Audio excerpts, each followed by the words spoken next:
CDER, le changement, c'est maintenant. La froideur vous habite. Nous avons besoin de votre présence. C'est l'anniversaire du parti. CDER, le changement. C'est maintenant. CDER, le changement. C'est maintenant. Le changement. C'est maintenant, c'est maintenant, c'est maintenant.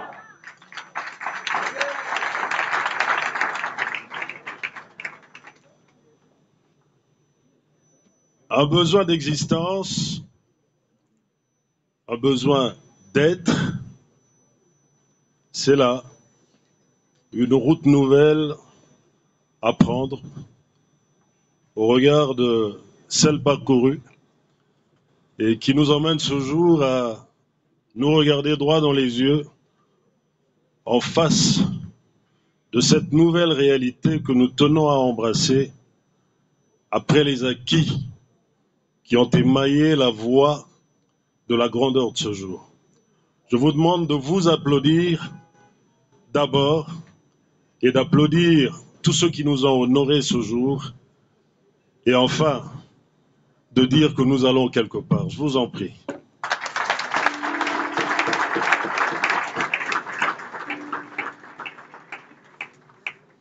Pour conforter une idée qui est partie de la fécondité d'un concept que des intelligences fédérées autour d'un leadership fédérateur tout autant, mais un leadership hors pair, nous a permis, je me souviens encore sur cette avenue de Gambela ou vers la salle Conforta, des volontés se sont exprimées pour que ce système qui a été mu par des volontés, mu par des engagements, mu par une idée porteuse, nous emmène vers le besoin d'être, vers la nécessité existentielle autour de personnes de bonne augure, des personnes de valeur qui ont tenu à voir exister un parti politique que nous avons nommé le courant des démocrates et rénovateurs sous un leadership porteur. Et c'est lors de cette sortie officielle du 19 juillet 2014 à la paroisse, cette sortie officielle, d'après des suites de l'arrêté ministériel numéro 100 2013 du 17 décembre 2013 portant enregistrement d'un parti politique, de là donc les licences juridiques, que fort de l'opposabilité au tiers, fort de la légalité à bonne portée, que le CDER a pu exister et prendre corps pas à pas vers sa bataille, la bataille de ce que vous et moi avons porté. Derrière notre leader, derrière celui qui nous a montré la voie pour que nous puissions ensemble gagner les combats. Plusieurs combats, plusieurs batailles, et de là l'étape d'une nécessité, d'une volonté d'engagement pour l'alternance démocratique. C'est à ce stade-ci, de cet engagement démocratique, de cet engagement pour l'alternance, comme nous le disons, que sont partis les meetings des partis de l'opposition que nous avions rejoints dans le cadre de la dynamique de l'opposition et de la révision constitutionnelle au-delà des forces politiques et sociales. Mais ensuite, il y a eu ces marches, il y a eu ces protestations contre l'exaltation de la violence qui paraissait légitime, mais qui tenait à arrêter une volonté de faire, qui tenait à arrêter le sang qui coulait pour que les valeurs de la démocratie triomphent vers les espaces d'alternance convoités pour que l'action politique que nous mûrissions pas à pas puisse nous donner une lueur d'espoir dans l'intérêt des attentes de notre peuple. Et bien de là, les manifestations du 19 janvier 2015 et de là, les torpeurs qu'ont traversé l'opposition politique, torpeurs pendant lesquelles des frères sont tombés, des compagnons de lutte ont connu le trépas et d'autres la douleur, d'autres la faim. C'est difficile. Ce furent des vicissitudes aigres, des vicissitudes que nous avons senties dans la chair, des vicissitudes que nous avons partagées dans les moments les plus pénibles de l'histoire de cette bataille de l'opposition.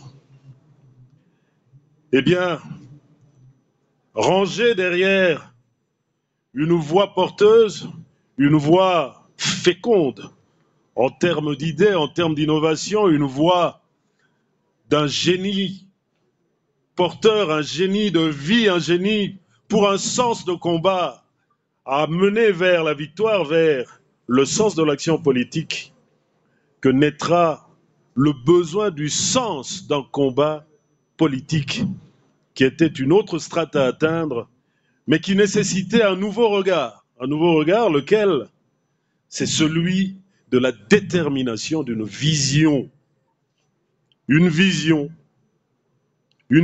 politique matérialisée par ce que nous appelons le bréviaire du combattant, le bréviaire de l'engagement, le bréviaire du volontariat pour la victoire finale. Et c'était laquelle? C'est un peuple grand pour une grande nation, de la plume de notre leadership personnifié, et que nous comptions voir avancer dans les marais de la bataille pour la démocratie face à l'intolérance de la politique. Je citerai, pour illustrer ne fût-ce qu'un bref aperçu de ce passage qui nous est un diamant. Je cite, « De plus en plus, je trouve que chaque leader politique devrait montrer sa capacité politique à changer le pays en faisant des propositions concrètes aux Congolais. Et le CDER a non seulement la volonté de mieux faire, mais le souci de laisser un modèle. » Voilà pour peu ce qui avait été transmis aux générations qui se construisent encore et qui avancent dans cette grande équipe qui est assise sur le goût de la collaboration sous une coordination intelligente et intelligible. Je reviens sur cette étape importante qui a été cette voie du combat politique, qui a été le sens de notre combat, qui a été le sens de notre pensée politique, c'est-à-dire se rendre disponible pour la République avec des méthodes éprouvées, pensées, tenues, des méthodes de gestion qui permettent que le peuple congolais entre dans son histoire. Et de là, les choix politiques se sont imposés, il fallait les tenir, il fallait les prendre en main, il fallait les emmener vers la concrétisation de ce qui avait été généré dans l'immatériel pour lui donner le sang de l'espérance, pour lui donner le sang de la vie du CDER, de la vie de la RDC. Et voilà, la route s'est ouverte devant nous, il fallait arpenter et gravir les marches vers la cité de l'OUA, un choix politique par devers et contre tout après le comité préparatoire qui nous aura été de bénéfice pour exprimer les valeurs de la vision du CDER et de là atteindre la clé de la garantie d'une mise en œuvre de ce programme. Et ce programme, cette vision du CDER a été entendue dans le noble combat mené à la cité de l'OUA et qui a gravité, qui s'est ergoté autour du calendrier électoral. C'est là la clé du combat. L'alternance a ses exigences. L'alternance a ses requis. C'est la voix des urnes, la voix du peuple, la voix de ceux qui peuvent donner leur scrutin, leur suffrage à tous les représentants de ce qu'attend le peuple, de ce qu'attend la République. Et cette substance a été entendue bien au-delà dans le cadre de la SENCO, où la bataille ardue face à une sorte de transition attendue et nous, une volonté de voir l'alternance arriver, c'était ardu, c'était dur. Mais nous y sommes arrivés par une intelligence pensée, une intelligence non en porte-à-faux avec les idées des autres, mais en assertivité avec les regards de l'altérité, les regards des volontés partagées autour d'une vue de relèvement de la nation qui nous a conduits vers les élections de 2018. Voilà donc ce qui nous a fait atterrir autour de cette alternance que nous avons voulu non violente, parce qu'il y avait des générations nouvelles qui devaient embrasser les regards vers l'avenir pour garantir à notre peuple le développement issu du substratum de notre programme qui n'avait pour finalité que le bonheur du peuple congolais. Et alors, que dire de la suite, si ce n'est la poursuite des objectifs que nous avions tenu à matérialiser derrière ce leadership prévenant, ce leadership méthodique, ce leadership d'écoute, ce leadership qui nous a donné l'avantage d'avoir une autorité morale réceptive, une autorité morale qui, autour de l'analyse, qui, autour de la pression, vous emmène vers l'obligation de scruter les valeurs avant de rendre la nécessaire attente en termes d'une politique réponse, une politique solution, une politique concrétisation des propositions faites pour l'avancement des institutions.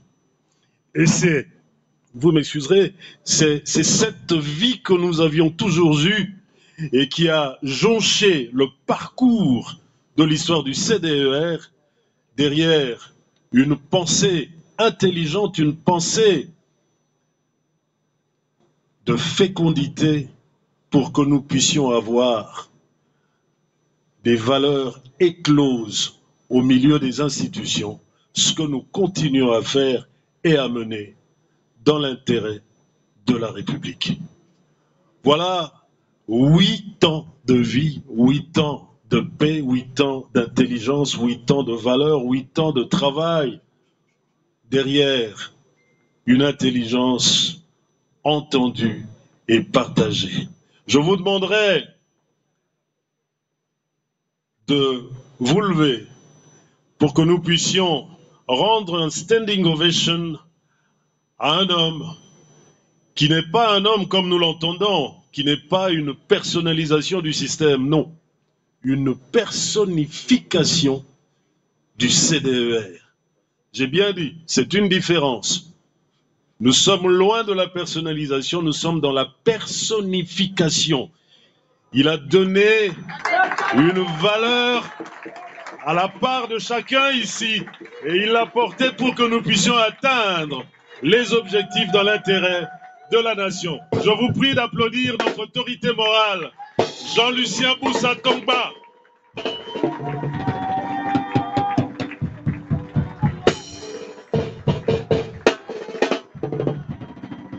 Je vous en prie, prenez place, reprenez vos places.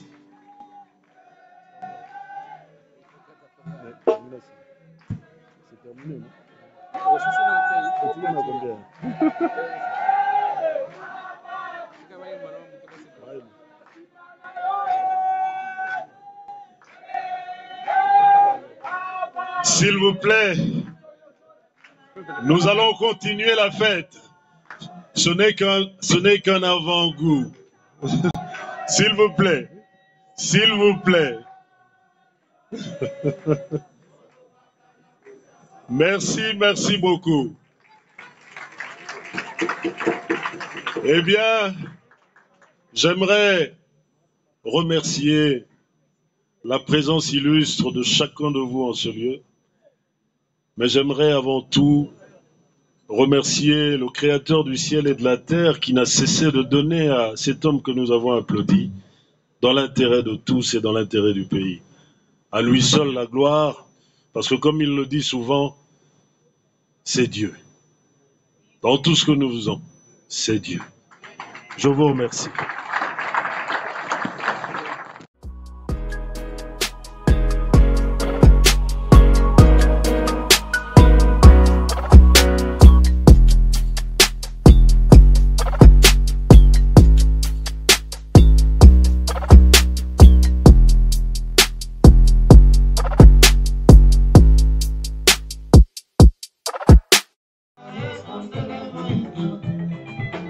You want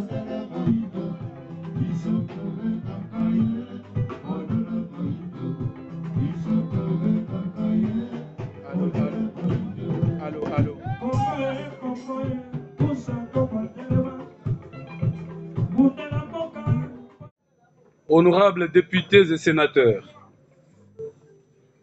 Excellences, Messieurs les membres du gouvernement, Messieurs, Mesdames, présidents des partis politiques et représentants des partis et regroupements politiques, chers cadres du CDR, chers camarades du CDR, Mesdames et Messieurs, distingués invités, que dire après les propos si pertinents, si structurés de Maître Bouanga, l'un des membres fondateurs du CDR. Je pense qu'il a tout dit. Il a indiqué les cadres. Il a brossé l'historique. Il a en même temps rappelé les combats que nous avons menés pour que l'alternance démocratique devienne une réalité aujourd'hui. Je voudrais donc solliciter votre indulgence pour revenir une fois de plus sur quelque chose qui a déjà été fait ici dans la salle. Que voulais-je dire? Mesdames et messieurs, avant toute chose, je voudrais respectueusement, et je disais une fois de plus, solliciter de tous les camarades, de tous les invités ici présents, une minute de silence. Je vous épargne de vous lever parce que vous l'avez déjà fait. Une minute de silence en mémoire de nos compatriotes civils et militaires qui sont tombés dans les champs de bataille à l'est du pays pour défendre l'intégrité de notre territoire et pour protéger nos populations de l'Est. Nos pensées aussi sont tournées, en ce moment où nous observons une minute de silence, vers nos frères et sœurs, 26 au total, victimes d'un grave accident dû à la chute des fils électriques qui transportent le courant haute tension à la hauteur de Matadi-Kibala. Nous ne saurons à cette occasion oublier tous nos camarades de lutte qui nous ont quittés durant notre parcours entre 2013 et ces jours en tant que parti politique CDR. Mesdames et messieurs, mon propos va plutôt être axé autour, alors que le bilan a été fait, le cadre a été brossé, autour des défis qui sont encore les nôtres. Comme nous le disons dans notre slogan, le changement c'est maintenant. Le combat pour le changement reste encore entier. Je disais donc, plusieurs défis restent encore à relever par les CDR. Et c'est en droite ligne avec la vision de l'Union sacrée de la nation, impulsée par son Excellence, Monsieur le Président de la République, chef de l'État. Ces défis majeurs qui ont fondé notre lutte et pour lesquels nous devons préserver les acquis et obtenir ce qui n'a pas encore obtenu, peuvent être résumés à titre indicatif en ceci.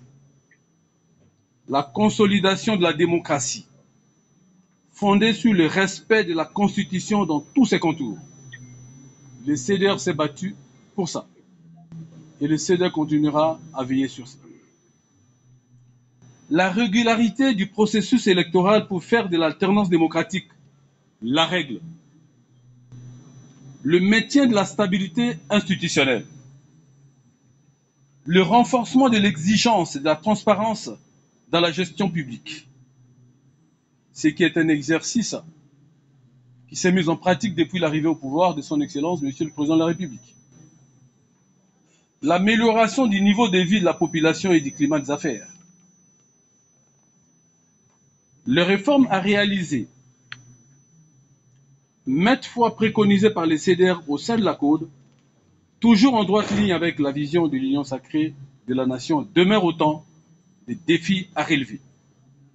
Il convient à ces propos d'indiquer, notamment, en ce qui concerne la question relative à la paix et à la sécurité nationale, le CDR est d'avis que chaque leader politique ou social devrait être appelé à concourir à la pacification du territoire national et à la lutte contre l'insécurité dans le pays. Ce n'est pas que le rôle des institutions publiques. La mobilisation de tous autour des forces armées de la République démocratique du Congo ne peut souffrir d'hésitation. Pour ce faire, il y a lieu d'éviter d'exclure les pistes de solutions politiques de nature à atteindre ou à réaliser la paix et à mettre fin à l'insécurité à l'est du pays en particulier et dans l'ensemble du pays en général. En ce qui concerne les questions institutionnelles nécessitent une convergence d'approches à même d'assurer la stabilité des institutions.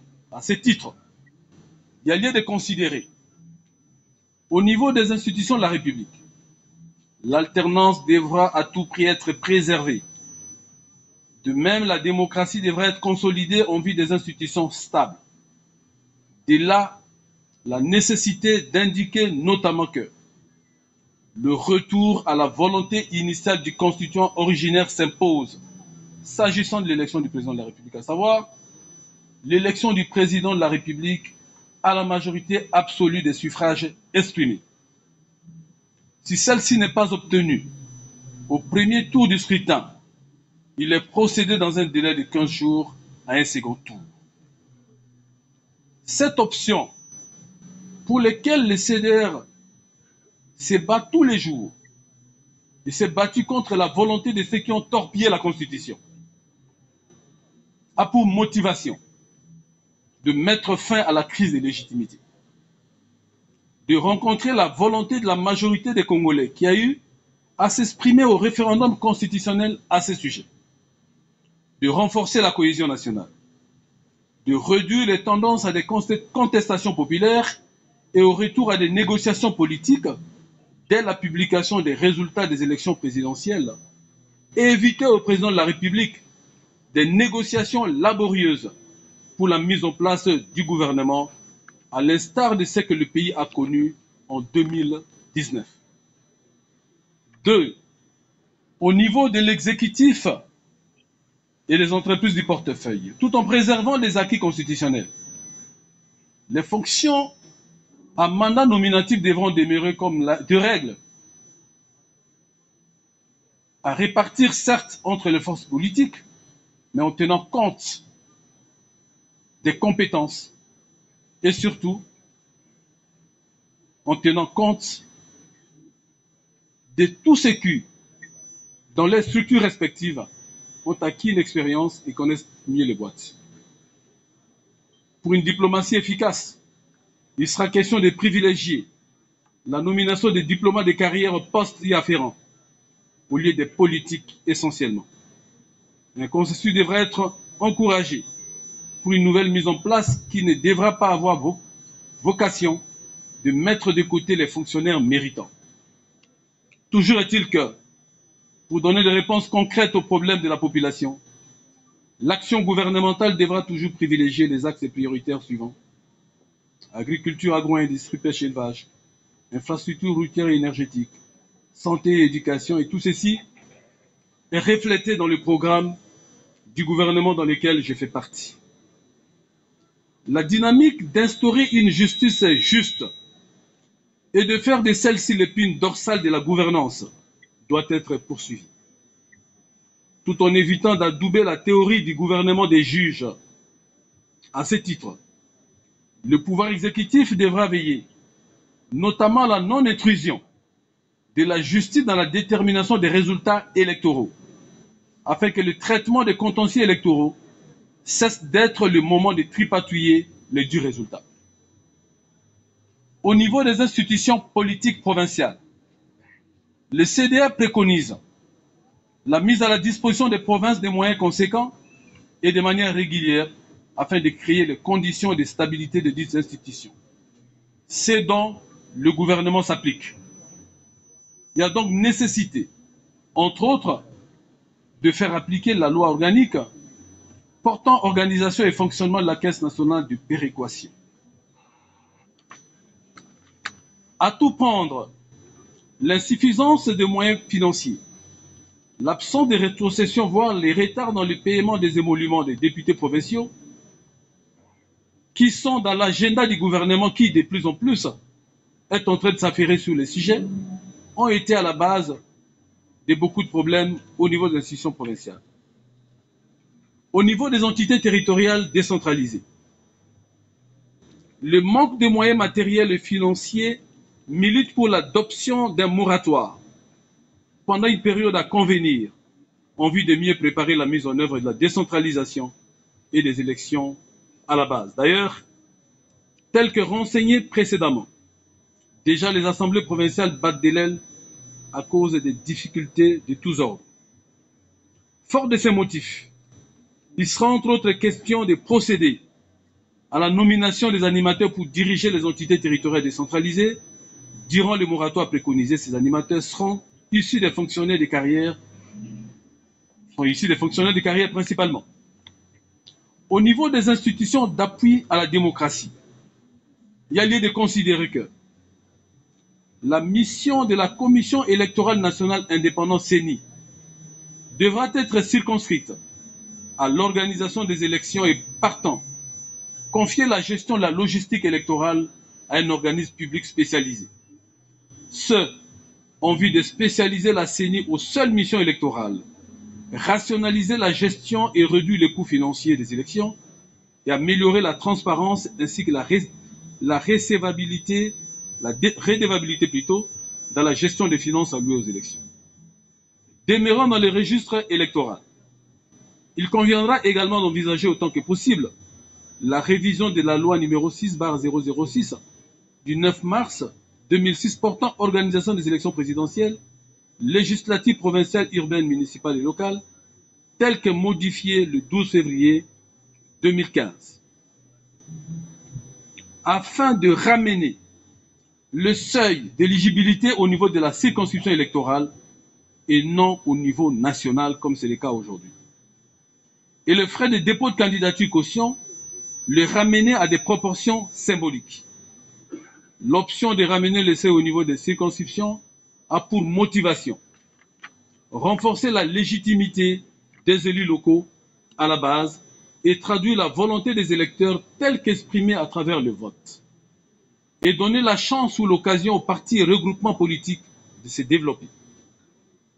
Celle de ramener les frais de dépôt de candidature à des proportions symboliques aura pour sa part pour motivation faire correspondre le paiement de la caution à la liste et non aux candidats pris individuellement, et éviter de faire de la caution un critère d'exclusion des droits à l'éligibilité.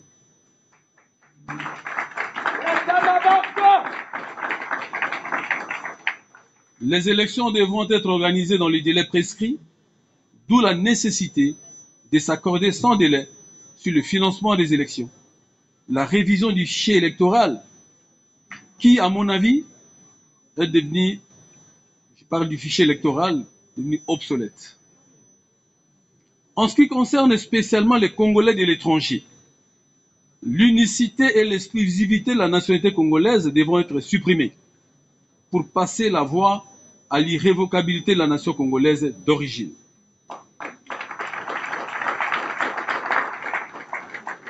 En termes de perspective, considérant que la vision de l'Union sacrée de la nation concorde avec celle du CDR, et à travers les CDR, la CODE, et donc les aspirations du peuple congolais, le courant des démocrates rénovateurs CDR en sigle réitère en cette circonstance son soutien à son Excellence, Monsieur le Président de la République, chef de l'État, et s'engage dorénavant à présenter en temps opportun ses candidats aux différents scrutins à intervenir.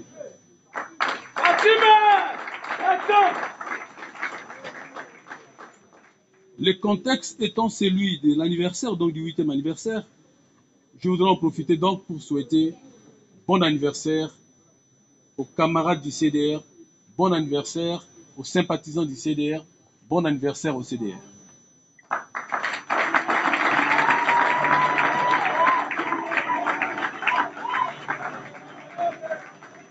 Et comme vous le savez, voulant faire d'une pierre deux coups, je voudrais en profiter pour présenter à tout le monde mes meilleurs vœux de bonheur, de santé et de prospérité.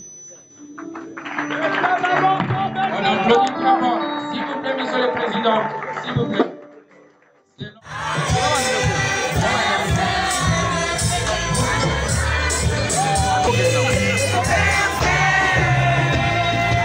Solennellement, son Excellence Jean-Lucien Boussa souhaite un joyeux anniversaire à son jeune frère, ministre d'État, Moyo